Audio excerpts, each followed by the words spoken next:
Oi, pessoal! Tudo bem com vocês? Muito boa tarde.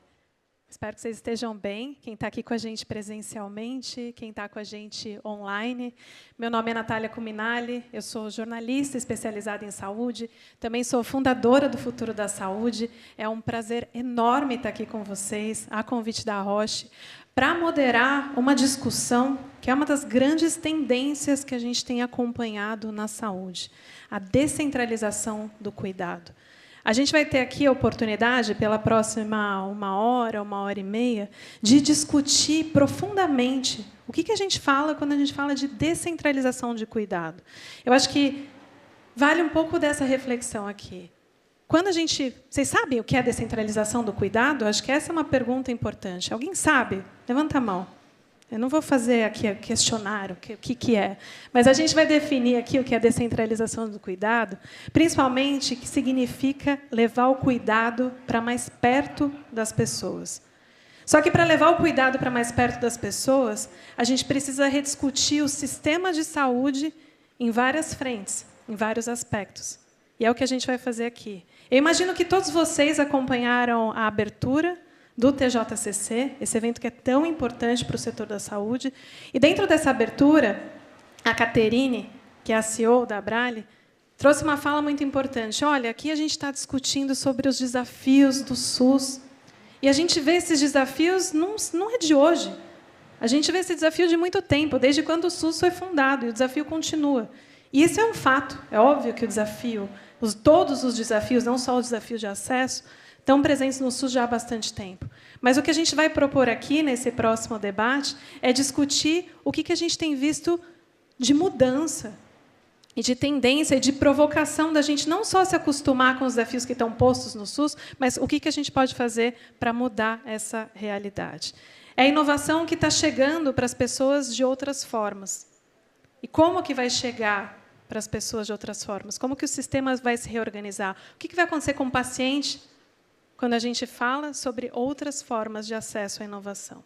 Bom, a gente vai ter aqui um primeiro bloco de apresentações, que vai ser para colocar todo mundo na mesma página. Nesse primeiro momento, eu já quero apresentar aqui, teremos a Verônica Stasiak, que é psicóloga, mestre e doutoranda em ciências farmacêuticas. Verônica já está vindo para cá, vamos bater palma para ela. Pode sentar. A gente também vai ter aqui com a gente na mesa o Mário César Bernardi, superintendente da Confederação das Santas Casas e Hospitais Filantrópicos do Brasil, a CMB. Palmas para o Mário. E, ao final das apresentações, que eles vão fazer daqui a pouquinho, a gente vai ter a oportunidade do debate. Nesse debate, vocês vão poder mandar perguntas virtuais e também vão poder participar aqui com os microfones que vão circular. Então, se preparem que esse momento vai acontecer. Agora, eu vou ceder aqui o púlpito para a Verônica trazer a apresentação dela pelos próximos 20 minutos. Vem para cá, Verônica.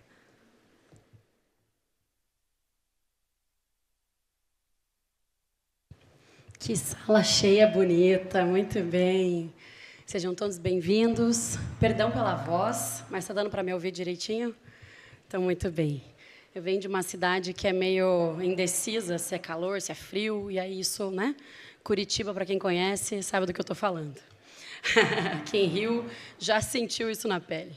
Bom, uma alegria muito grande estar com vocês. A gente vai falar um pouquinho sobre a descentralização do cuidado, como uma forma da gente assegurar um caminho mais fácil para o acesso, se assim a gente pode dizer, ou diferente, mais estratégico, com equidade, pensando também na qualidade de vida. Essa apresentação foi feita por mim. Bom, e aí vamos primeiro para a resposta que a Nath já fez, a pergunta. O que é descentralização do cuidado?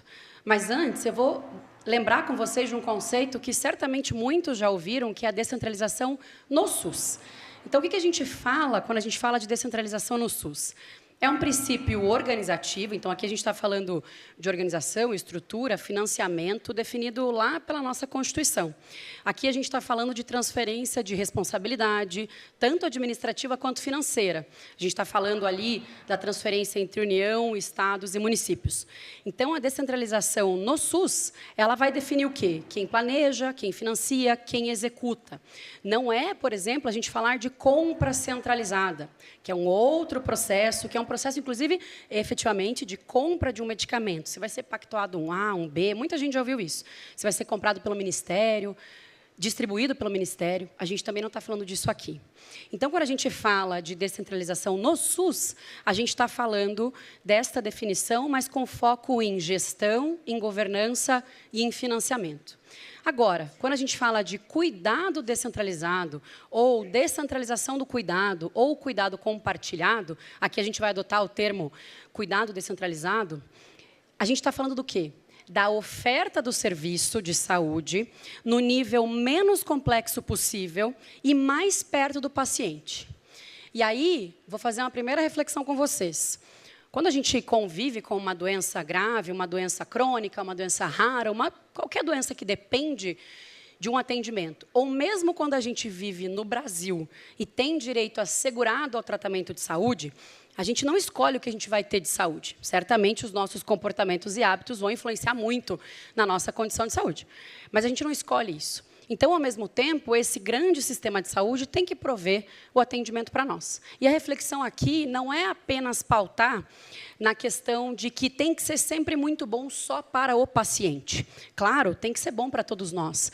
Mas aqui a gente está definindo, em cuidado descentralizado, o como esse atendimento vai chegar à pessoa, onde esse atendimento estará, por quem o cuidado vai ser prestado. Então, o foco do cuidado descentralizado é em acesso, em equidade, em qualidade de vida e em sustentabilidade. E a gente tem muitos exemplos de cuidado descentralizado, como, por exemplo, as próprias terapias subcutâneas. Ao invés de você precisar se deslocar para um centro de tratamento, fazer uma terapia intravenosa, ficar horas no centro de tratamento, a possibilidade de fazer uma terapia subcutânea domiciliar, ou mesmo telesaúde, ou mesmo as questões das UBSs resolutivas. Enfim, a gente vai falar de exemplo já já. Então, para ficar ainda mais claro, quando a gente fala de cuidado descentralizado, a gente está falando de ofertar serviços de saúde no ambiente de menor complexidade possível, utilizando de forma racional a rede de cuidado e respeitando também as condições clínicas de cada paciente. Porque, obviamente, não dá para a gente oferecer todo o cuidado aonde o paciente está. Vão ter, claro, situações, exames e tratamentos que ele precisa ir para um centro especializado. Então, aqui a gente fala de um atendimento local, nesse menor nível de complexidade, que tem uma continuidade de assistência, obviamente, não é simplesmente vai e se cuide sozinho, mas vai ter, claro, essa integração e acompanhamento contínuo. É centrado no usuário, então vai ter também esse foco nas necessidades e na conveniência desse atendimento. E, claro, cuidando também da questão de acesso e de segurança, um atendimento contínuo sem perder a qualidade. E por que esse cuidado descentralizado importa? É também uma agenda de qualidade de vida, porque a gente também está falando de um acesso mais rápido e mais próximo desse paciente, com mais chances de diagnóstico precoce. A gente fala que a entrada do SUS é atenção primária, então a gente também está falando disso, e não só de alta complexidade. Tem que ter monitoramento e continuidade de cuidado, e também vai reduzir muitos custos indiretos e não médicos. Quando a gente fala de avaliação de tecnologia em saúde, estes também são custos que têm que ser considerados. O tempo que você leva para chegar no centro de tratamento, o tempo de permanência, a sobrecarga do cuidador, a sobrecarga do paciente, a logística, a via de administração e, claro, também a questão de facilidade na adesão. Mas, ao mesmo tempo, não é só sobre o paciente, não é só sobre mudança de via de administração. Descentralizar o cuidado também vai impactar neste alívio do sistema de saúde, quando a gente fala de uma utilização mais inteligente de recurso. Então, você também vai reduzir tempo de cadeira, você também vai reduzir tempo de administração, você vai reduzir várias outras questões, vai ser muito mais sustentável a utilização desse recurso. E, sem dúvida, para o paciente também é sobre tempo, sobre saúde mental, sobre vida em movimento e cuidado que as pessoas precisam, mas pensando também nesses dois lados, tanto do sistema quanto do paciente.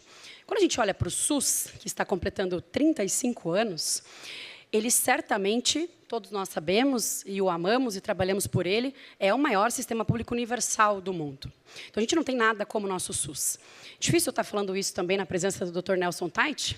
Então, por gentileza, muita honra tê-lo aqui conosco. A gente tem 215 milhões de brasileiros que têm acesso garantido integral ao SUS. Todos nós temos. São 2,8 bilhões de atendimentos anuais. Nenhum outro país no mundo presta essa quantidade de atendimento gratuito no mundo do tamanho do SUS. 70% da população brasileira depende exclusivamente do SUS.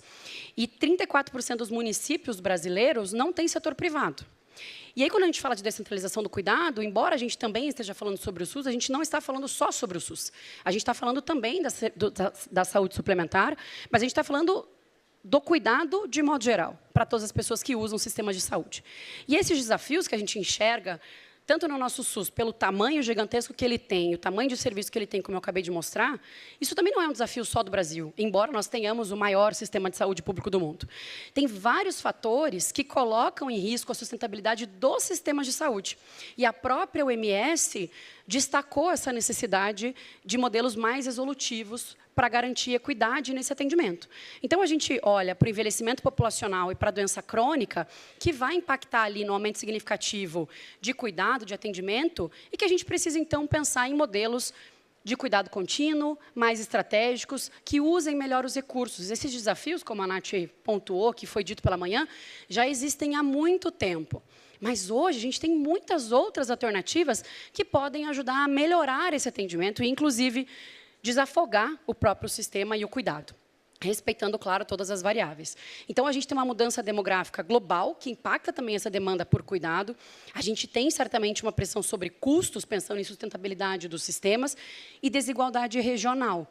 Será que as pessoas que recebem o atendimento aqui nessa capital, ou na capital que eu moro, é o mesmo atendimento que uma pessoa que mora no interior de um estado, ou mesmo norte, nordeste, é o mesmo atendimento que recebe?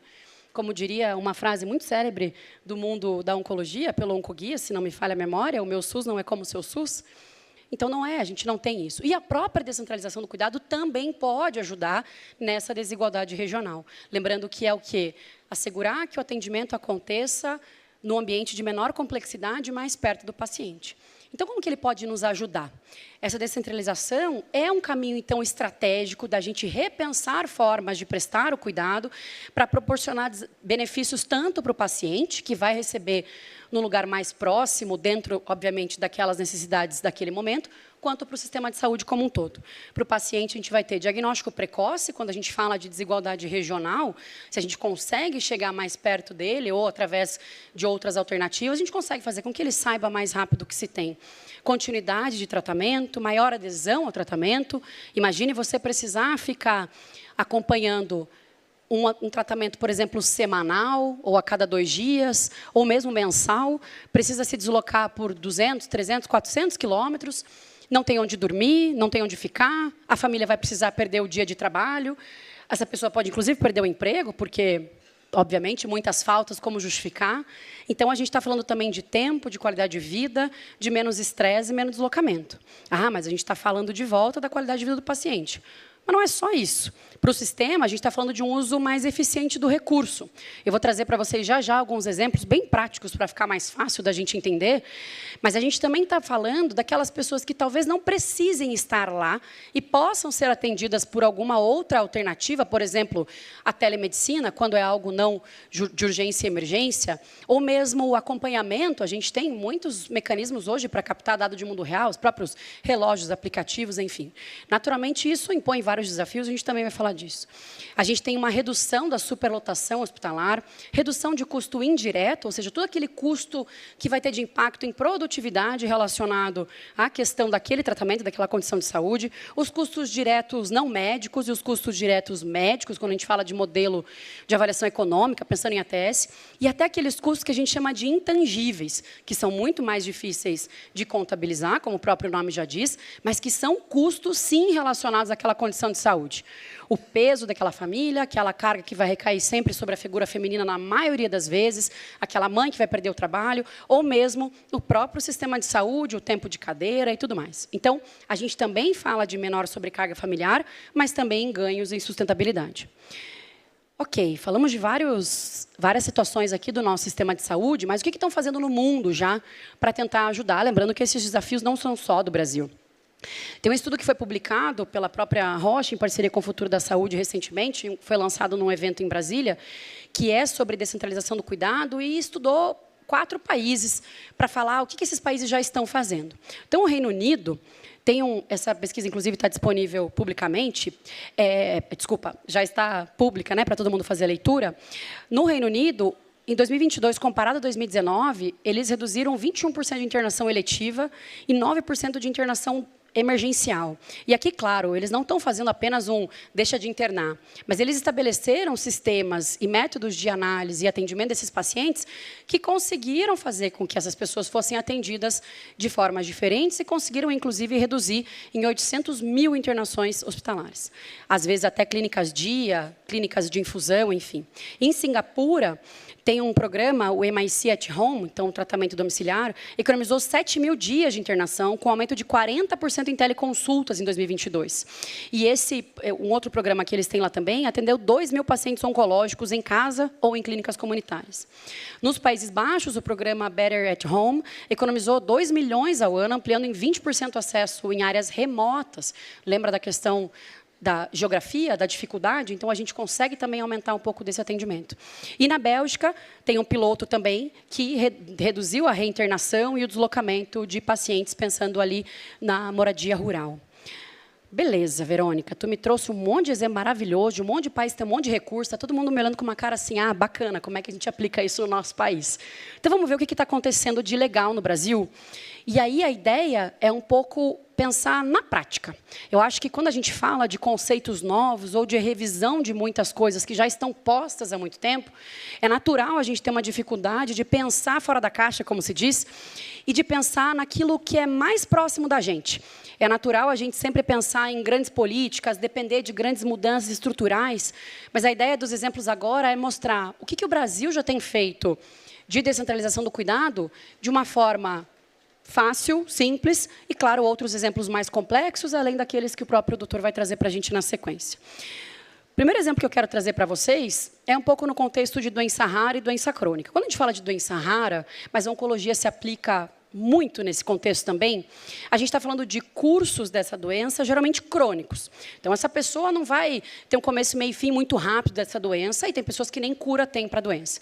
Então, vai ter momento em que essa forma é muito mais progressiva, vai ter quadro degenerativo, vai ter exacerbação, vai ter complicação, enfim.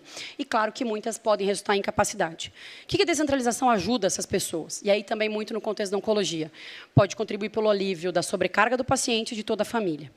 A jornada de tratamento das pessoas que convivem com uma doença crônica, ou mesmo em vários momentos da oncologia, e assim como na doença rara, precisa de acompanhamento constante. Então, você precisa se deslocar para fazer uma consulta, se deslocar para fazer um exame, deslocar para internamento, retirar medicamento e voltar. E aí você não consegue o medicamento para 3 meses, você precisa, enfim, vai ir várias vezes na secretaria. E na grande maioria, como eu falei, isso tem dezenas de estudos e dados empíricos que a gente vê no dia a dia, acho que todo mundo aqui poderia dar um exemplo de que a grande maioria da sobrecarga vai recair sobre a figura feminina. Elas vão ficar sobrecarregadas, na grande maioria vai ser as mães, vão sentir um impacto direto em qualidade de vida, em saúde mental, em jornada de trabalho. E isso é o quê? Aumento de custo para o sistema também, porque essa pessoa pode adoecer, pode ter problema de saúde mental, vai perder o emprego, vai deixar de gerar o próprio imposto e riqueza para o nosso país. Se adoecer, vai ser uma outra pessoa precisando navegar no sistema de saúde. E aí, eu vou trazer para vocês alguns exemplos já com dados. A Jornada de Hemofilia, recentemente, lançou uma pesquisa que é um mapeamento da jornada das pessoas com hemofilia A e B no Brasil e dos menores, aí foi entrevistado os próprios cuidadores. Eu participei do comitê científico dessa pesquisa e ela teve 312 participantes, entre pacientes maiores de 18 e menores, foi a resposta do cuidador. 59% das crianças até 6 anos realizam as infusões fora de domicílio. E a infusão que eles precisam fazer, às vezes, é 3 vezes por semana. Então, você pensar que você precisa fazer uma infusão 3 vezes por semana para o resto da vida, significa, dia sim, dia não, você precisar ir e voltar de um centro de infusão. Teve um caso, inclusive, na mesa, que até a Nath estava mediando, o dia que a gente fez o lançamento da pesquisa, que uma enfermeira disse que um paciente de 12 anos já tinha feito 2.000 infusões na vida. Só que 2.000 infusões não significa que todas as vezes que puncionaram a veia foi uma vez só. Pode ser que ele tenha tido 2, 3, 4 tentativas para conseguir puncionar essa veia. É como se, durante 6 anos da vida dele, todo santo dia, ele precisasse ter tomado uma picada intravenosa para tomar o medicamento. Então, esse tempo total gasto por visita, de acordo com esses dados, entre ida para o centro de tratamento, fazer infusão, permanecer lá e voltar para casa, é uma média de 5 horas e 26 minutos nessa pesquisa. Isso a gente pode replicar com facilidade para muitos contextos de oncologia, doença rara. Isso não é uma realidade só nesse contexto de hemofilia. Aproximadamente 70% das famílias com crianças de até 6 anos indicaram que esse excesso venoso também era o principal desafio. Então, aqui a gente também está falando que, além da distância, do tempo de deslocamento, os horários do centro de tratamento, a gente também está falando que uma das formas de descentralizar é a própria mudança de via de administração. Então, uma via subcutânea, por exemplo, vai reduzir para minutos de aplicação, menor uso de equipe, menor uso de espaço hospitalar, menor custo, maior conforto, e, às vezes, até pode ser feito em casa. Então, naturalmente, além de tudo isso que a gente está falando, terapias e estratégias como terapias inovadoras, mais eficazes, também descentralizam o atendimento e podem minimizar esse problema. Tem uma revisão sistemática também, que é da área de oncologia, que foi um estudo que mostrou o benefício da administração subcutânea comparada ao IV. Então, quando a gente olha aqui, os principais resultados foram 72 publicações analisadas. Aqui, uma das principais ganhos foi o tempo de administração. Então, a gente tem uma redução significativa de tempo com a administração subcutânea, redução drástica de tempo com a administração, então, toda a parte de diferenças das doses e de administração, economia de tempo significativa para o profissional da saúde, no momento da administração, tempo menor para o paciente durante o tempo da administração e muitos custos diretos associados à administração ou mesmo de tempo de profissional da saúde, de tempo do paciente, custo com material para a administração mesmo e custos indiretos. Então, a gente tem dezenas de exemplos e de várias as vertentes da descentralização. E é um outro exemplo muito simples e que eu, particularmente, tenho muita proximidade com ele, o exemplo de telesaúde num centro de atendimento ao adulto com pessoa de fibrose cística do complexo do Hospital de Clínicas da Federal do Paraná. Por que eu tenho uma proximidade com esse tema? Porque, além de eu ser da área da saúde e trabalhar com ATS e trabalhar no terceiro setor também, eu também convivo com uma doença rara. Então, para além de todo esse levantamento teórico, eu tenho um pouquinho disso na pele, vamos assim dizer. Eu tenho fibrose cística, que é uma doença genética rara. Eu fui diagnosticada com 23 anos, acho que boa parte dessa sala já ouviu essa história. E a fibrose cística é uma das doenças genéticas mais comuns. Os principais sintomas dela vão ser pneumonia de repetição, tosse crônica, dificuldade para ganhar peso e estatura. E eu fui descobrir que eu tinha aos 23 anos de idade, depois de uma média de 4 a 5 pneumonias por ano, desde que eu nasci, depois de ter tirado 2 partes do pulmão direito, depois de ter tirado a vesícula, depois de parte do pâncreas já não sobrou alguma coisa aqui dentro. Fiquem tranquilos, está tudo certo. Mas também tem uma piada maravilhosa que eu sempre falo, que é meu marido sempre diz que bom que eu só tenho pulmão, né, gente? Porque se fosse 2, eu já falo bastante, com 2, então o negócio é pior. Rouca, a pessoa já fala que é uma beleza, a Natália desesperada aqui com o tempo. E eu já precisei, muitas vezes, não tenho uma doença oncológica, mas no contexto de doença crônica e grave, precisar ficar 5 dias internada, por dia, tomando 1 hora de medicação em bomba de infusão. E que hoje eu faço uma aplicação subcutânea. E esse exemplo que eu quero trazer para vocês é do centro de tratamento, inclusive, onde eu faço o meu acompanhamento no Hospital de Clínicas, e que, semana passada, estava até contando para elas, por exemplo, eu estava com uma infecção de garganta, para fibrose cística isso é mais complicado, estava com febre e tal. Ao invés de eu ir até o centro de tratamento, hoje eles criaram um e-mail, onde uma enfermeira, durante 1 hora por semana, faz a triagem desses e-mails que chegaram, porque o ambulatório acontece só um dia, e encaminha para os médicos. E em 12 meses, eles receberam 645 mensagens, como essa, dos pacientes, 484 eram demandas médicas, realizaram 52 teleconsultas e 93,6% dos problemas foram resolvidos de forma remota. Então, reduziu deslocamento, reduziu internação. E aí, o que eles fizeram? Um e-mail grátis e destinaram 1 hora da enfermeira para fazer essa triagem. Estabeleceram o processo e conversaram com os pacientes. Nossa, Verônica, mas isso é uma ilha, né? Aconteceu só lá. Sim, mas a ideia aqui é mostrar o quê? Nem tudo é só sobre grandes mudanças. Descentralizar o cuidado também é sobre utilizar os recursos que a gente já tem de maneira mais estratégica e melhor organizado e pensado. Tem outros exemplos um pouco mais complexos, por exemplo, o Laura Care, estou terminando, Nath, que é de telesaúde com inteligência artificial, nossa realidade atual, treinada para a atenção primária à saúde, porque lá é a porta de entrada do SUS. Então, esse é um exemplo do Laura Care, que tem um dashboard para o gestor, é do robô Laura, que começou reduzindo o CEPS, agora tem esse workflow aí de trabalho para o gestor, e tem redução de custo, de quilômetros evitados, economia de consulta, redução de fila de UBS e etc. E aí, para fechar, quando a gente fala de ATS, ou seja, Avaliação de Tecnologia em Saúde, que é um processo multidisciplinar utilizado pelo nosso Ministério, através da Conitec, para tomar a decisão de quais tecnologias entram no SUS, quando a gente olha para isso, do potencial econômico, a gente vai ter o quê? Redução de tempo de cadeira, de preparo, de administração, melhor uso de recurso, priorização de caso mais grave dentro do local e redução de fila. Quando a gente fala da questão organizacional, a gente vai ter agilidade e capilaridade, a gente vai ter redução de jornada do paciente, melhor navegação e adesão ao tratamento. Quando a gente fala do ponto de vista social, que é um dos eixos que a ATS analisa, redução de custo médico direto e indireto, invisível, redução de carga para a família e para o paciente, e também melhora na adesão ao tratamento, monitoramento e impacto clínico direto.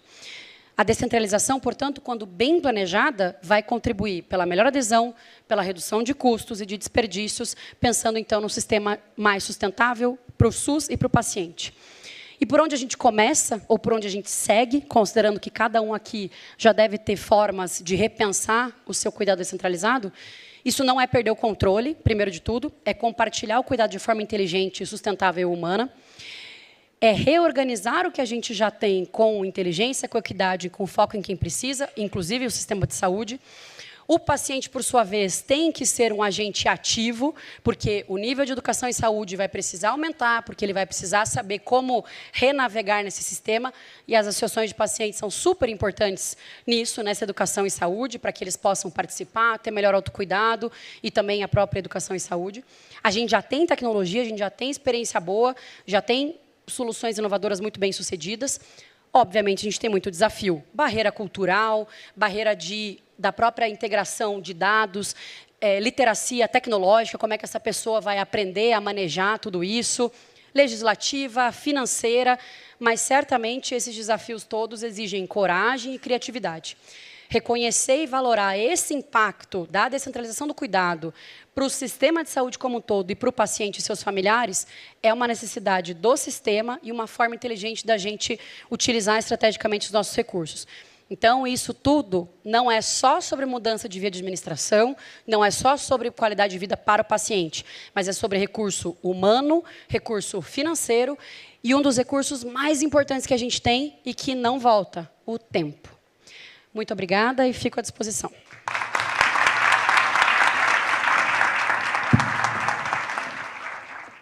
Verônica, muito obrigada pela sua apresentação. Fiz aqui várias anotações, eu acho que a gente pode desdobrar em algumas perguntas.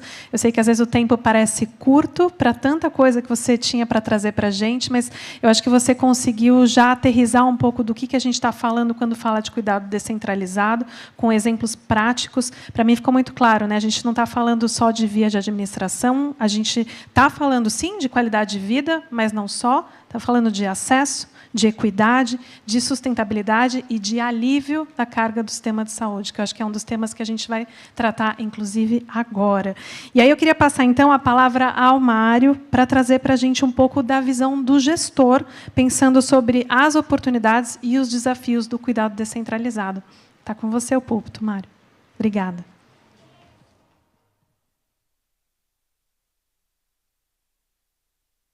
Boa tarde.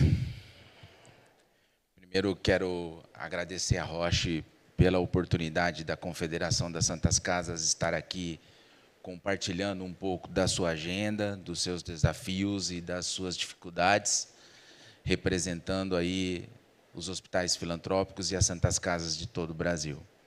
É uma alegria estar com você mais uma vez, Natália, Verônica. Parabéns pela sua apresentação, você já poupou uma boa parte do meu trabalho aqui. E, fundamentalmente, eu estava bem tranquilo para conversar com vocês, até o Taish entrar por aquela sala ali, E ter um ex-ministro aqui ouvindo a gente, com toda a experiência e toda a bagagem que ele tem, é um desafio importante, mas, ao mesmo tempo, uma alegria e uma honra tê-lo conosco aqui, Dr. Taishi. Eu não preparei uma apresentação, porque é a minha primeira participação aqui no TJCC, e eu falei, eu vou deixar para ver o que eu vou falar nos momentos antes da minha apresentação. Então, eu fiz uma colinha aqui, umas observações para não esquecer de tudo que eu queria estar compartilhando com vocês. O que é a Confederação das Santas Casas e Hospitais Filantrópicos? É uma entidade que agrega 19 federações em quase todos os estados brasileiros. E aqui eu agradeço a presença do Tiago, da nossa federação aí de São Paulo. Uma alegria ter você com a gente. E estas federações, junto com a CMB, ela congrega 1.800 santas casas e hospitais filantrópicos em todos os cantos desse país. Esta estrutura e esta rede hospitalar, ela soma 69 mil leitos hospitalares para o SUS, 23 mil leitos de UTI. Na média e na alta complexidade, nós realizamos 50% dos atendimentos SUS, na média complexidade, e 62% dos atendimentos SUS na alta complexidade hospitalar. Ou seja, estes hospitais, que muitas vezes vocês enxergam passando por inúmeras dificuldades, eles, na verdade, são quem protagonizam o Sistema Único de Saúde em nosso país. Na oncologia, onde a gente está aqui praticamente com o público dominante, os hospitais filantrópicos respondem por 65% dos atendimentos. Então, se a gente somar as internações, os atendimentos ambulatoriais, CACONs, UNACONs, químio, rádio, todos esses procedimentos, 65% deles são realizados nas nossas estruturas.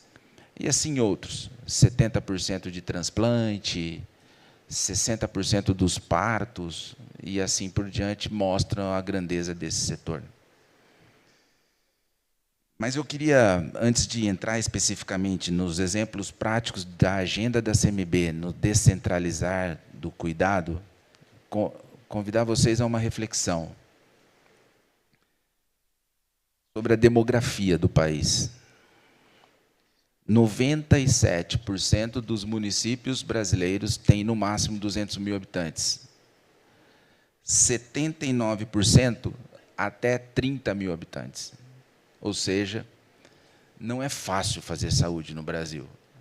A capilaridade do nosso país, o que a gente pode gerar e garantir de saúde num município de até 30 mil habitantes, que possa gerar escalabilidade, economicidade e, efetivamente, entrega. É muito desafiador, a não ser que a gente comece a pensar efetivamente em rede e em formas inteligentes e eficientes de descentralização do sistema.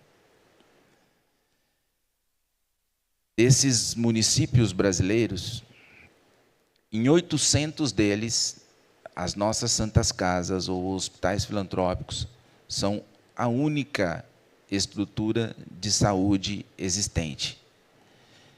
E tendo que custear plantões do obstetra, do pediatra, do cirurgião, do anestesista, para, de repente, fazer 10, 15 partos por mês. E isso não se sustenta. E aí, eu falo do desafio de organização dessa rede. Quando a Roche programou um evento desse lá em Brasília, que a gente teve a grata satisfação de ter o ministro Temporão conosco, ele fez ele deixou uma tarefa para a gente lá, e eu fiz essa tarefa, que foi de ler a portaria de regulação do sistema de abril de 2010, e que a gente analisasse nesta portaria o que a gente conseguiu evoluir de lá para cá e o que a gente efetivamente tem de atual nesta portaria. E é impressionante, meus amigos, porque em 2010 a gente traçou um caminho que até agora engatinha em busca do que ali a gente tinha preconizado. A rede filantrópica e a rede SUS é um desafio gigantesco. Nós temos inúmeras situações que permitem a gente se preocupar com isso. Os hospitais de pequeno porte no Brasil hoje, muitos nesses municípios, eles têm uma taxa de ocupação de, no máximo, 30%, 35%. Enquanto os grandes hospitais, que recebem esses pacientes, especialmente na alta complexidade, trabalham com uma taxa de ocupação de 100%, 99%. Nossas santas casas, e aqui eu vi que tem muita gente de Belo Horizonte, eu vou dar um exemplo da Santa Casa de BH, é 100% a taxa de ocupação lá. Não dá nem tempo de esfriar o leito, eles precisam de pacientes.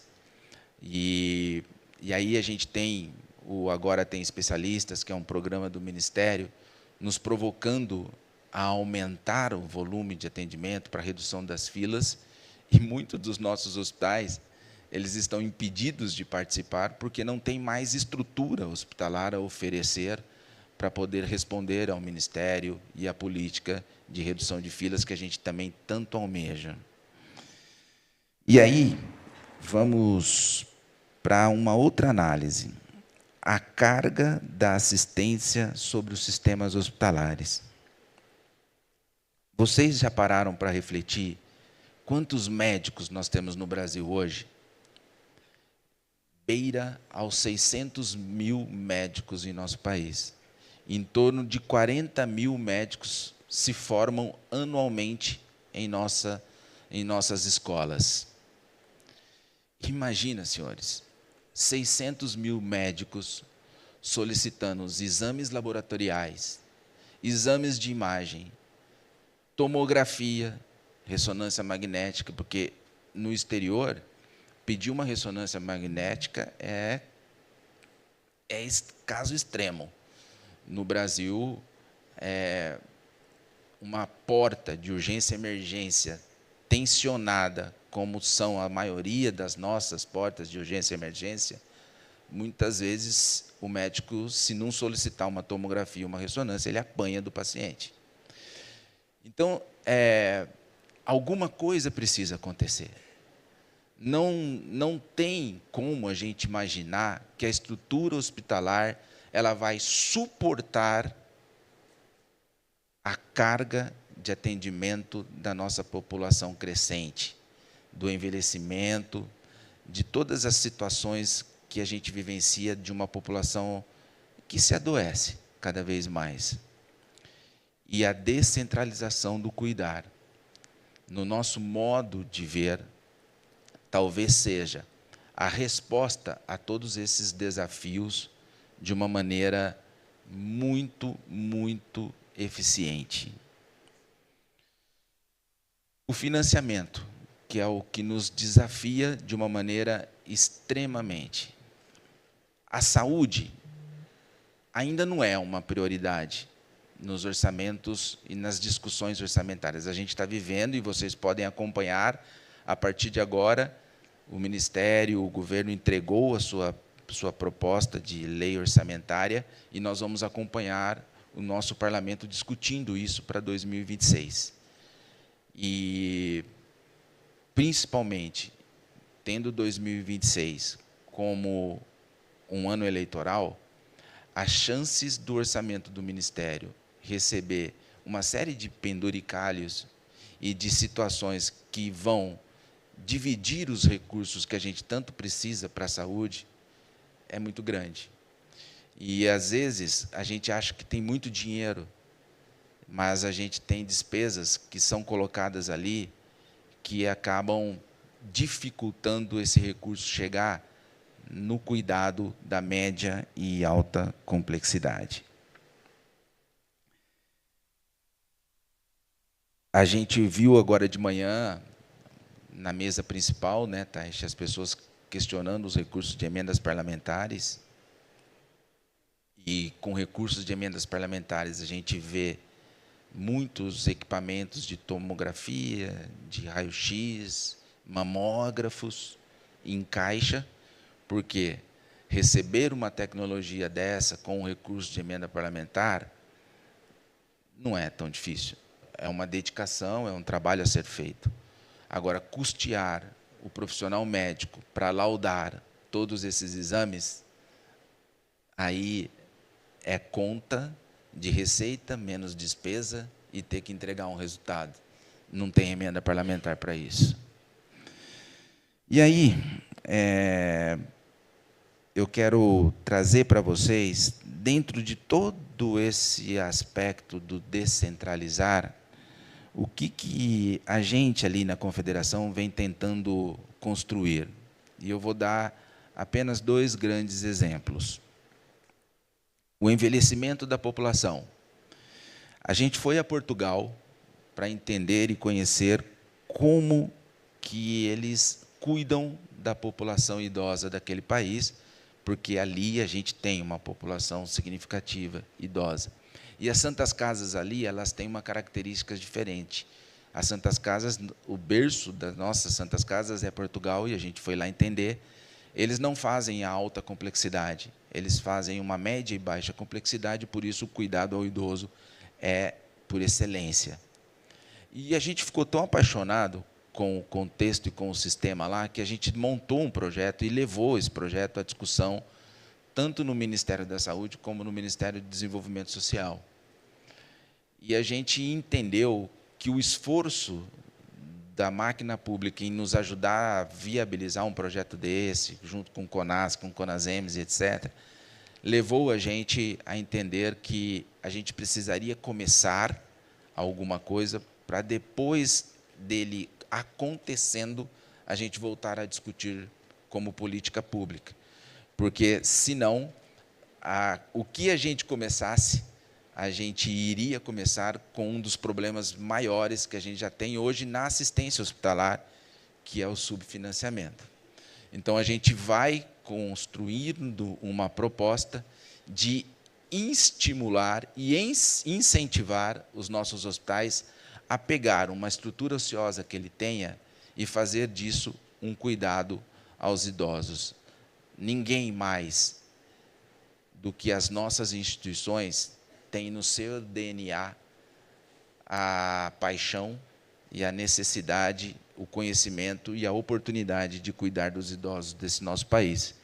Então, em breve, a gente já está com os dias contados aí para finalizar o projeto. A CMB vai apresentar aos nossos hospitais uma proposta deles constituírem serviços de residência, de cuidados ao idoso, de hospital centro-dia, que vai permitir a gente iniciar um cuidado a esse paciente. E um outro projeto que a gente está desenvolvendo é de telesaúde e saúde digital. A gente começou um trabalho com 15 instituições que se reuniram no Centro Tecnológico de Sorocaba, com alguns parceiros, entre eles o Dr. Xiao Wen, que é um dos maiores especialistas em telesaúde e telemedicina desse país, para ver de que forma que a gente conecta os nossos hospitais para um atendimento em telesaúde e telemedicina. E a gente se esbarrou com a preocupação de não levar para o Ministério uma apresentação em PowerPoint, mas casos concretos. E a gente já tem o Hospital Filantrópico em Salvador, atendendo pacientes em tuberculose da sua casa. E imagina o efeito e o impacto que isso gera. Um paciente que sai de casa até chegar no hospital com um diagnóstico de tuberculose, o quanto que ele não contamina nesse caminho. E a gente já está começando a ter resultados efetivos de medir a efetividade de um projeto e da telesaúde. A gente tem na Santa Casa de Vitória um cuidado em geriatria por telesaúde que cuida do paciente pós-internação. E a gente já tem indicadores de reinternação de primeiro mundo, porque a telesaúde permitiu cuidar desse paciente em casa. A gente tem em São Paulo, na Zona Leste, um hospital parceiro que está atendendo um paciente, diagnosticando esse paciente em cardiologia e, se necessário uma intervenção, a intervenção direta. E a gente já tem ali redução de custos de trombolíticos e já indicadores de morte e de mortalidade cada vez menores. E a gente está agora conseguiu um recurso de uma iniciativa privada que a gente vai integrar esses 3 cases num projeto e, assim, mostrarmos ao Ministério da Saúde a eficiência que a gente tem quando a gente fala de descentralização. Porque essas 3 unidades elas vão passar a atender populações que hoje não têm acesso a um cuidado em saúde e, em especial, a gente vai atender esses cerca de 1 milhão, 1,5 milhão de pessoas que transitam pelo Porto de Santos sem nenhuma assistência. E a gente vai fazer essa experiência por 6 meses a 1 ano, e aí, quem sabe, o ano que vem eu volto para poder contar para vocês os resultados de todo esse processo. Em resumo, meus amigos, meu tempo já acabou, a gente precisa exercitar e buscar fazer funcionar o simples. Esse é o meu sentimento. A gente já sabe de tudo como funciona o sistema. O problema é que a gente pensa grande demais e esquece da simplicidade. E todas as vezes que a gente senta com CONAS, com CONASEMES para discutir isso, a gente tenta buscar o simples e a gente vê que é muito melhor se a gente conseguir não enxergar tão longe, mas pôr o simples para funcionar. O setor filantrópico que faz todo esse atendimento, dificilmente ele consegue dialogar. Para poder mostrar as suas dores, para poder compartilhar os seus aprendizados e fazer desses aprendizados a mola propulsora de soluções mais efetivas. Então, eu trago como mensagem final que, para a concretização da descentralização, do cuidar, talvez o que a gente precisa é um grande exercício de diálogo, em que os players da saúde esqueçam os seus e foquem efetivamente, de verdade, o que podemos construir de melhor para o nosso paciente. Porque as discussões são, às vezes, tão complexas que a gente perde o foco do paciente. E o descentralizar do cuidar, quando a gente está debatendo isso, ele nos obriga a trazer o paciente sempre para o centro do debate. Então, essa é a minha provocação, senhores. Estou à disposição agora para a gente debater um pouquinho mais sobre todas essas ações. Obrigado, uma alegria estar aqui.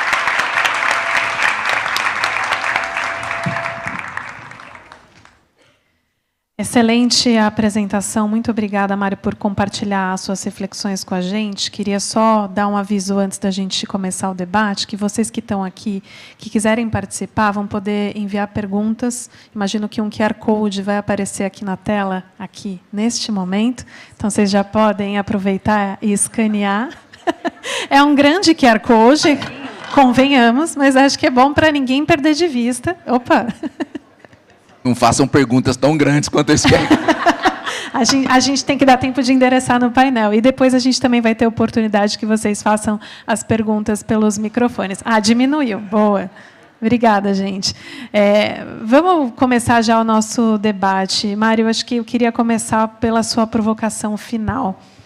Você termina falando que talvez a gente tenha, sim, grandes desafios na saúde, mas que, para resolver esses grandes desafios, seja necessário não só o diálogo, que foi a sua última provocação, mas eu gostei muito da sua fala sobre olhar para o simples.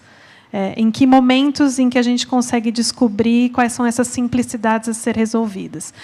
E aí, eu queria já trazer para a pauta o cuidado descentralizado. Se no momento a gente entende que isso vai fazer parte, já está fazendo parte do desenho da nova saúde, que a gente olha para a saúde pública e suplementar, o que a gente precisa ter e quais são os desafios, quais são os simples que a gente precisa focar para esse cuidado descentralizado dar certo?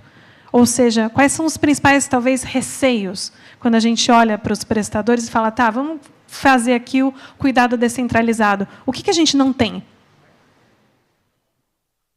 Olha, uma vez a gente fez um estudo e a gente entendeu que, na maioria das regiões do Brasil, só a estrutura dos hospitais filantrópicos, elas atenderiam praticamente toda uma rede de filantrópicos, de atendimento ao Sistema Único de Saúde.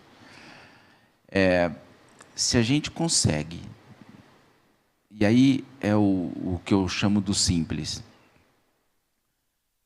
não adianta a gente insistir que um hospital de 50 leitos continue atuando para fazer, como eu exemplifiquei, 15 partos por mês.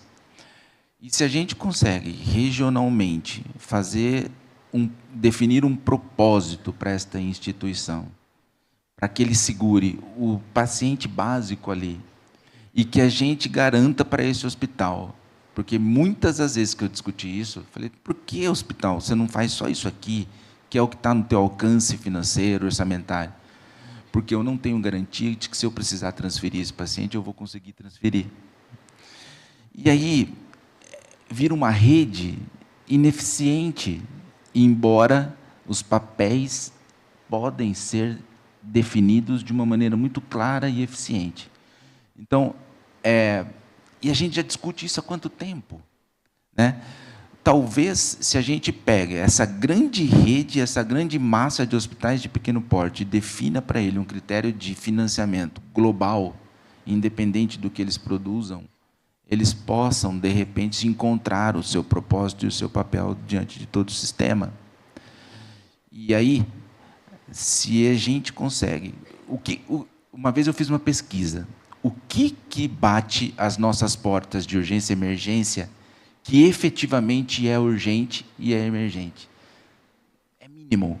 80% dos atendimentos que a gente tem nas portas de urgência e emergência dos hospitais não são situações de urgência e emergência.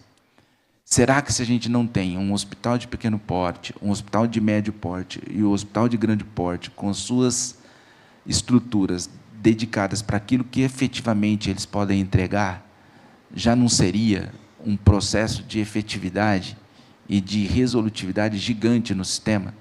E há quanto tempo esse desafio nos é colocado?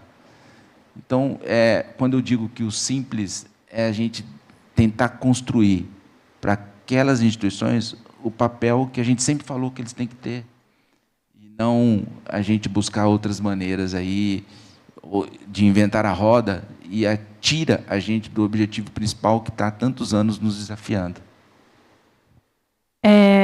Um aviso para vocês, o nosso QR Code mudou. Então, quem tinha já escaneado, escaneia esse, por favor, que é o QR Code que está valendo para quem quiser fazer perguntas.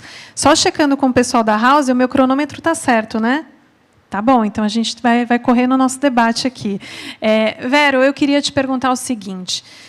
Pensando um pouco na tua apresentação e, de novo, tentando focar no simples e descer para a prática. Se a gente está falando de cuidado descentralizado, a gente está falando de mudar um pouco também a vida do paciente, ou a dinâmica pela qual ele está acostumado a ser tratado, né?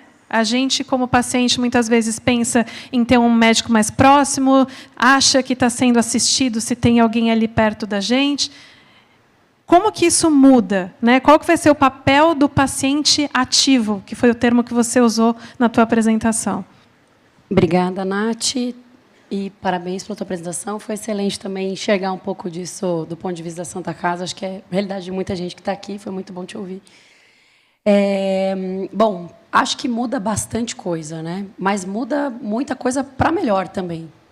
Acho que, certamente, Nath, tem aquelas pessoas, como o próprio Mário nos disse, que Quantas pessoas vão para uma emergência e, de fato, não é, e vão para um hospital ao invés de ir para uma UBS ou para uma UPA, né? Então, a gente já tem uma unidade que poderia atender e é utilizada de forma errada, e acho que a primeira coisa que a gente tem que pensar é o quanto nós, enquanto profissionais da saúde, membros de associações, os próprios médicos, etc., investimos tempo na educação dessas pessoas sobre como funciona essa jornada.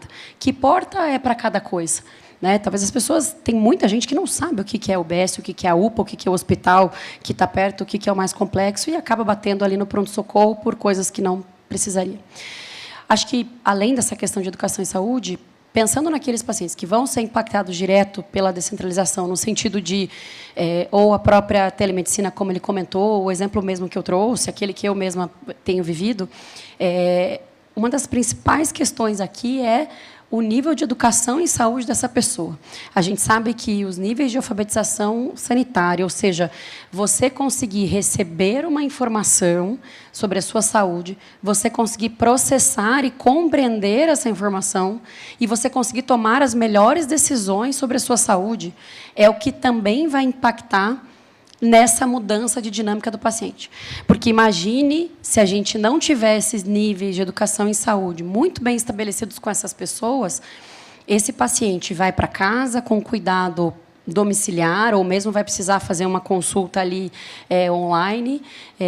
Tem a questão, claro, da digitalização, da educação digital, tipo, será que ele vai conseguir acessar aquela teleconsulta e tal, mas se ele não souber a importância da adesão, não conseguir controlar algum medidor, algum monitoramento que vai ter que ser feito para reportar depois, controle de sintomas, escrever, etc., vai ter um impacto negativo.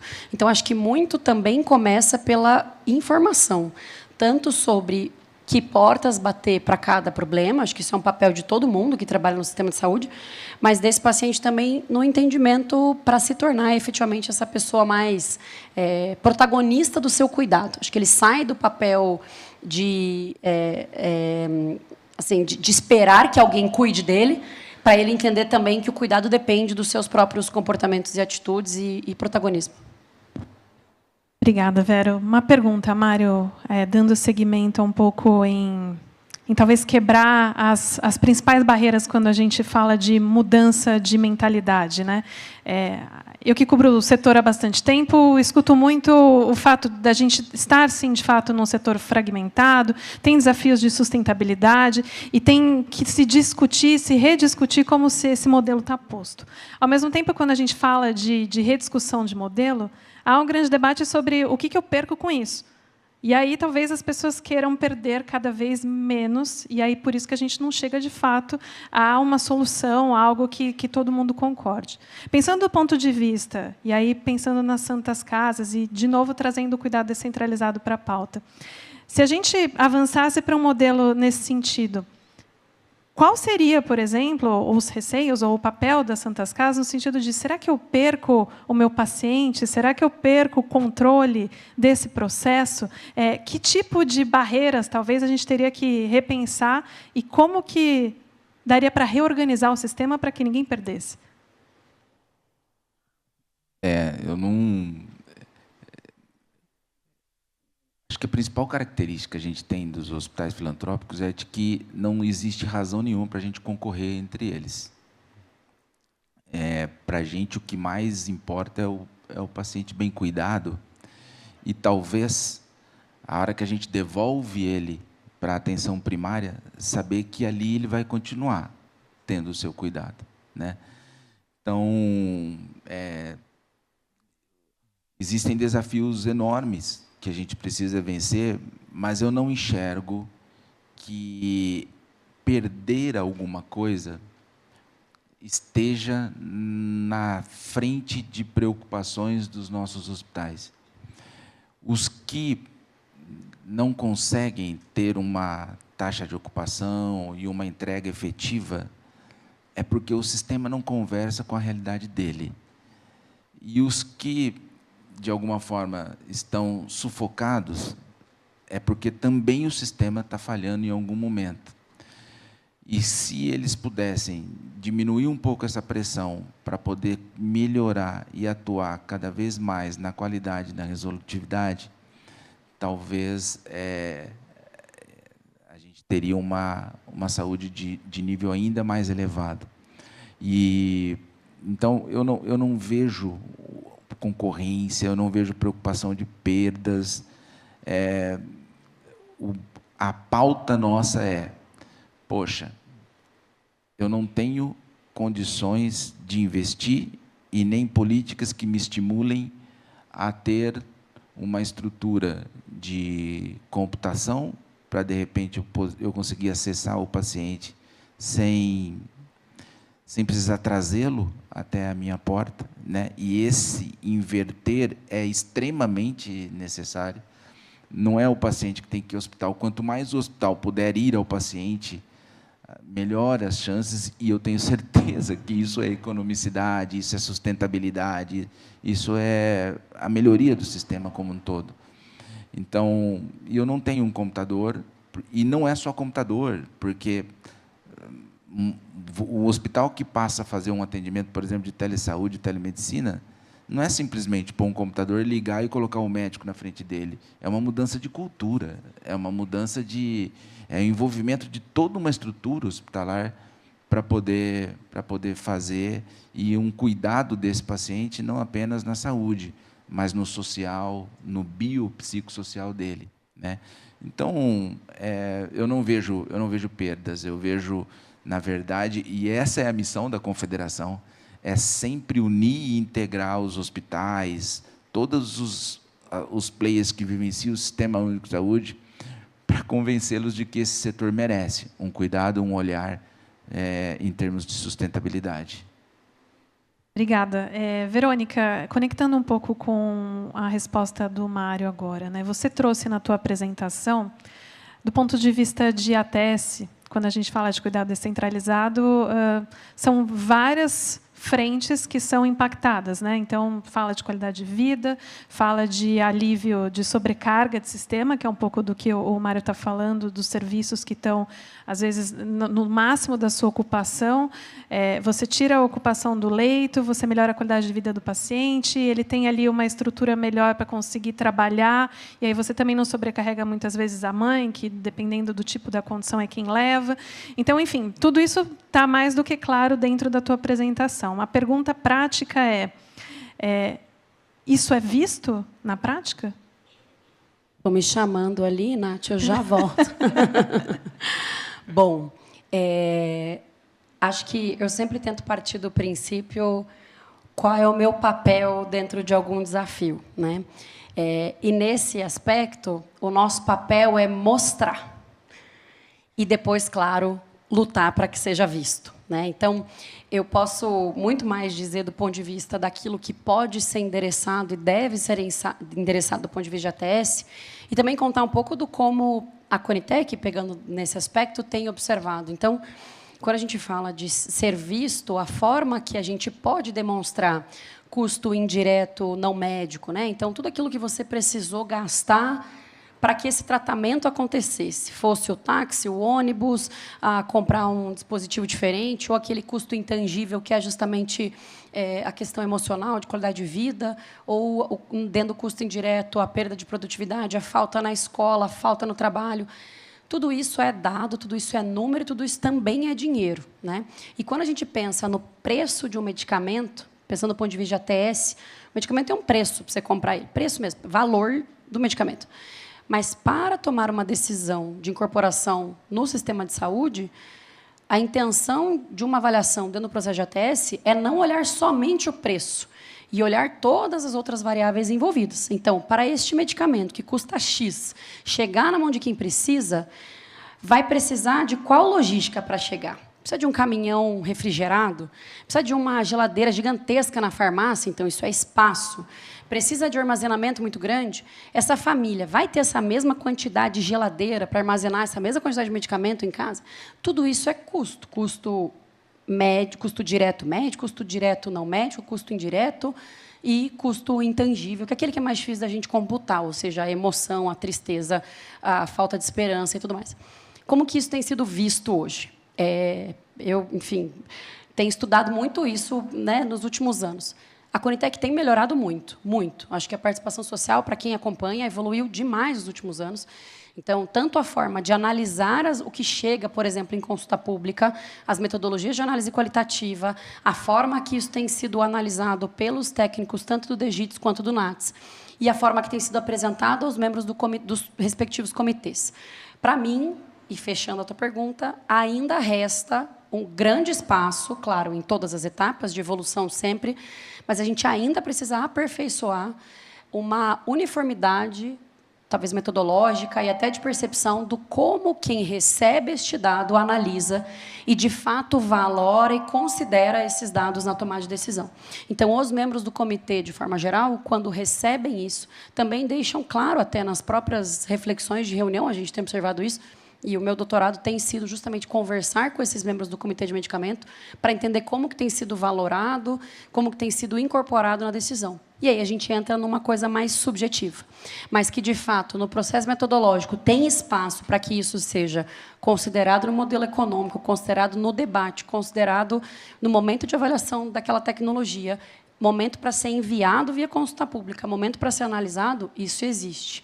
A grande questão é a reflexão e o controle social e a própria manter essa chama sempre viva de que precisamos melhorar o como a gente valora e considera isso de fato para entender que isso é bom para o paciente e é bom para o sistema também.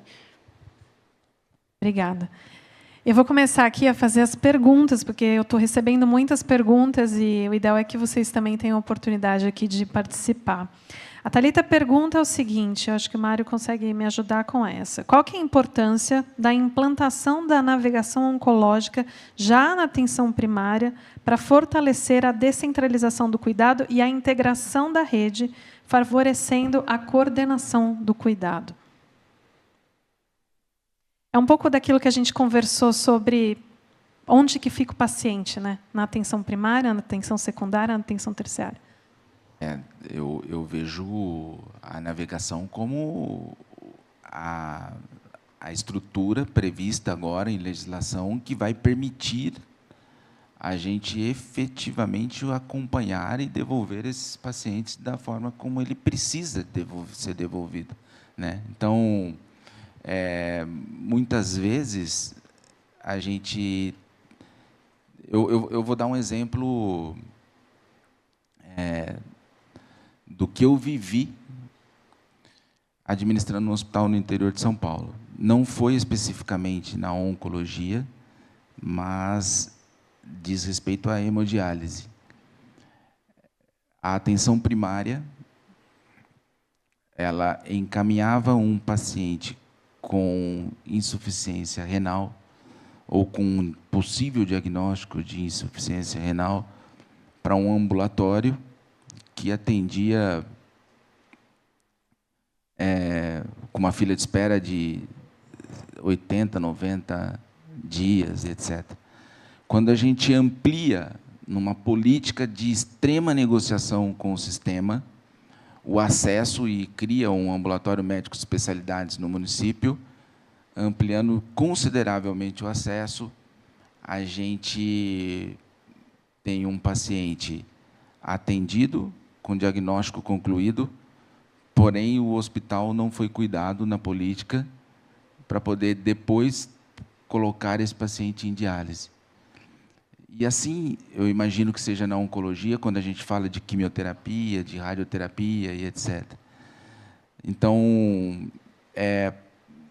eu não sei se eu consegui captar a dor desta pessoa que perguntou, mas você conseguir acompanhar com clareza, com efetividade, aonde que esse paciente está sofrendo em termos de gargalo do sistema, é minimamente o que a gente precisa para começar as correções, né? Então, eu vejo por aí. Não sei se eu fui feliz na resposta, aí, mas eu não... Vamos para a próxima. Mário, eu acho que isso também conversa um pouco com um pouco da sua apresentação. A pergunta do Fabrício é a seguinte: quais seriam exemplos de sinergias possíveis entre CONAS e CONASEMS e as instituições filantrópicas? Vai muito na linha do diálogo, né? Como que funciona esse diálogo? Ele existe? Ele poderia ser melhor? Traz para a gente um pouco dentro desse contexto de cuidado descentralizado. Essa pergunta é joia. Cada um vive a sua realidade. Estados, municípios. O CONASEMS sempre sinaliza para a gente que municípios hoje colocam em torno de 50 bi de reais para poder fechar a conta da saúde, em função daquilo que foi colocado hoje para a gente, né? As receitas, elas concentram-se na União, e hoje as despesas de saúde praticamente se concentram em municípios e em estados.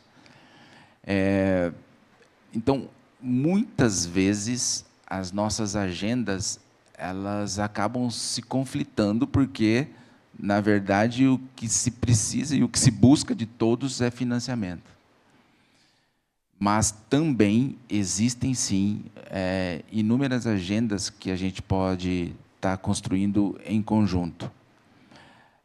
A gente reúne CONAS e CONASEMS para discutir saúde mental, antes de ir com uma proposta para o Ministério da Saúde. A gente conseguiu, com o apoio do CONAS e CONASEMS, garantir um projeto do PROAD para a preparação dos hospitais para um processo de certificação. Os hospitais de menor porte, eles vão experimentar uma proposta da ONA de certificação que converse mais com as possibilidades dele, num projeto que certificação para eles possa significar nem tanto uma necessidade de investimento em estruturas, etc., mas foco no que eles podem evoluir de segurança do paciente. Então, tudo isso a gente construiu com CONAS e CONASEMS. Então, a gente começa agora com em torno de 50 hospitais, desenvolvendo um projeto PROAD com o Einstein e com o Círio para isso. Além disso, a gente está construindo uma agenda mensal com o CONAS, CONASEMS e com a SAES no Ministério da Saúde, para que a gente consiga expor esse diálogo. E o Ministério trazendo as políticas que eles querem implementar, a gente compartilhando as necessidades que a gente tem. A gente aprovou em 2024 uma lei, a Lei 14.820, que trata da revisão periódica dos contratos SUS das nossas instituições filantrópicas, ou seja, todo ano é preciso rever os valores que são repassados pelos contratos SUS dos nossos hospitais. Por isso, em prática, é uma dificuldade.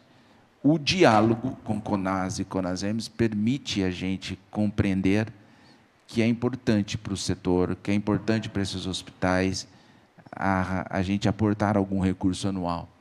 Então, a agenda ela é infinita com CONAS e CONASEMS, mas a gente tem experimentado uma série de situações exitosas no diálogo com o nosso gestor. E o nosso desafio hoje, já em amadurecendo esse diálogo, o que acontece já, Natália? A gente vê locais em que o conflito entre o gestor municipal e o prestador hospitalar é tão grande que eles não conseguem evoluir. Então, seja pelo CONASEMS, seja pela CMB, a gente traz para nós essa discussão e tenta, de alguma maneira, orientar para que a relação que a gente construiu aqui na esfera federal, ela se repita entre o nosso prestador e o gestor municipal em todos os cantos desse país. Então, é isso que a gente tem experimentado. Eu tenho uma pergunta que preciso de uma resposta rápida, mas que eu queria que vocês me trouxessem, talvez, uma reflexão assim de próximos passos.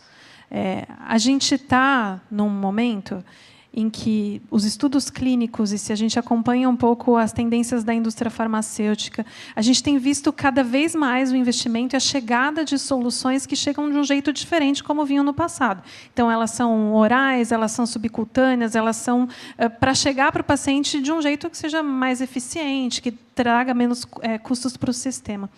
Como preparar o sistema de saúde brasileiro para essa nova realidade? E aí vocês têm uma frase só, cada um, para me dizer como que a gente prioriza isso. Bom, gente. Ficou um jogando para o outro aqui. Só agradeço a oportunidade de responder isso, porque com 1.800 hospitais atendendo 60% do SUS, talvez não exista no país e no mundo uma rede hospitalar tão rica para fazer essas experiências todas evoluírem. Então, que os nossos hospitais, Taishi, sejam laboratórios para que essas políticas, quando forem para o Ministério, quando forem para as searas de aprovação, elas já possam ir com resultados medidos, efetivos, experimentados, e se as nossas instituições forem instrumentos para isso, contem sempre com a Confederação das Santas Casas. E a sua frase, Vera? A Natália me conhece, né? Manda frase. Muito rapidamente, eu acho que essa evolução, ela também já é uma resposta para os usuários do sistema de saúde, do quanto a gente precisa de inovação, isso é uma coisa, e ao mesmo tempo que a gente precisa de inovação, está todo mundo cansado já de tentar mudanças, por muitas que a gente já tentou e não conseguiu, só que a gente precisa entender que todo mundo precisa continuar pensando diferente, porque o desafio já está posto há muito tempo, a inovação já chegou como resposta para a necessidade que a gente já percebeu, mas a gente continua fazendo as mesmas coisas. Então, a gente nunca vai ter resultado diferente. Então, o convite é para que a gente também saia daqui pensando diferente, pensando simples e entendendo que isso é bom para todo mundo. Eu apreciei essa resposta final de vocês, porque a gente tem mais 2 minutos, e eu queria passar a palavra para quem deixou a gente com frio na barriga. Sim. O nosso eterno ministro. Por favor. Para a gente ouvi-lo sobre esse tema que a gente trouxe aqui da descentralização, justamente com essa provocação, Taishi, assim, sabendo que essa é uma realidade premente, como que a gente se prepara para isso? Eu acho que ela quis deixar todo mundo com frio na barriga, então agora igualou todo mundo, né, cara? Igualou todo mundo. Mas sabe que eu estava ouvindo vocês falarem? Eu tenho algumas ideias sobre o que acontece hoje, que eu acho, por exemplo, a ideia da gente trabalhar atenção primária, média e alta complexidade é muito ruim, porque ela cria uma fragmentação irreal. Então, o ideal seria que você pensasse em linha de cuidado. Então, por exemplo, nessas unidades mais básicas, que linhas de cuidado que eu vou ter? Então, por exemplo, talvez fosse melhor eu ter um lugar onde eu tenha a coleta do copo citológico, o processamento, tudo num lugar só, porque eu agilizo muito aquele processo. Então, a primeira coisa que eu faria seria pensar que problema que eu vou trabalhar e como é que eu queria a estrutura para ser muito mais resolutivo. Eu mudaria o conceito de primária, média e alta para um conceito de linha de cuidado e criar blocos de resolução. Porque o conceito de atenção primária ele é muito vago. Porque, na verdade, a atenção primária é um conjunto de procedimentos diagnósticos e terapêuticos ligados a uma doença que você quer cuidar. E aí eu vou pular um pouco para o Mário, né? Por exemplo, eu sempre vejo as pessoas falando assim, não, porque você chega no pronto-socorro, 80% de lá não é urgência. Não tinha que estar lá. E eu vejo, às vezes, a gente reclamando das pessoas que vão. Talvez a pergunta fosse o contrário. Por que elas vão para lá? O que tem naquele lugar que faz ela ir para lá se aquilo não é urgência para ela? É porque provavelmente tem uma resolutividade que ela não tem em lugar nenhum. Então, talvez eu tenha que me adaptar para a necessidade dela e não reclamar dela. E aí cai naquilo que você estava falando das unidades hoje que são pequenas, que talvez você devesse criar uma unidade que vai abordar problemas específicos. Então, você vai cuidar de diabetes, de hipertensão, para que você consiga desenhar uma infraestrutura de serviço e de pessoas para ser uma especialidade naquilo ali, naquela região, dependendo do tamanho da região. Por que a gente tem que tomar cuidado hoje? A gente fala de oncologia, a gente fala assim, não, porque a unidade básica de saúde, o agente comunitário e o médico tem que pensar nas doenças oncológicas. Aí, quando você fala de doença rara, não, porque ele tem que pensar em doença rara. Aí você fala de outras doenças, ele tem que pensar nisso. É impossível. Nenhuma pessoa vai ter isso tudo na cabeça. Então, você está cobrando da pessoa uma coisa que é impossível dela entregar. Como é que o sistema se prepara para que essas pessoas consigam claramente ter um diagnóstico mais precoce? Talvez tenha que envolver as pessoas em educação. Talvez eu tenha que chegar para o médico e falar, cara, eu estive vendo ali, eu acho que eu posso ter uma doença rara. E aí ele vai te atender. Mas ele ficar pensando em todas as doenças raras que ele vai ter que pensar é impossível. Então, a gente, às vezes, não cria a condição para que o sistema seja mais eficiente. Então, seriam algumas mudanças que eu faria no sistema hoje. Uma salva de palmas, por favor. Agora está todo mundo igual, com frio na barriga igual. Obrigada de verdade, foi um prazer te ouvir. Uma honra tê-lo aqui com a gente nesse painel. Na verdade, eu queria, de novo, eu estou aqui com o cronômetro contando para a gente encerrar, mas queria agradecer demais de verdade, a participação de todo mundo aqui. Eu recebi várias perguntas, não deu tempo de endereçar todas, mas eu acho que os principais pontos do painel a gente conseguiu trazer. Queria agradecer também quem acompanhou a gente online. Queria agradecer ao Mário, à Verônica, por também trazer muitas reflexões. A gente começa a descer mais para a prática quando a gente fala de cuidado descentralizado. Então, foi um prazer enorme estar aqui. Obrigada, Roche, pelo convite. Uma salva de palmas para os nossos panelistas. Obrigada. Obrigada.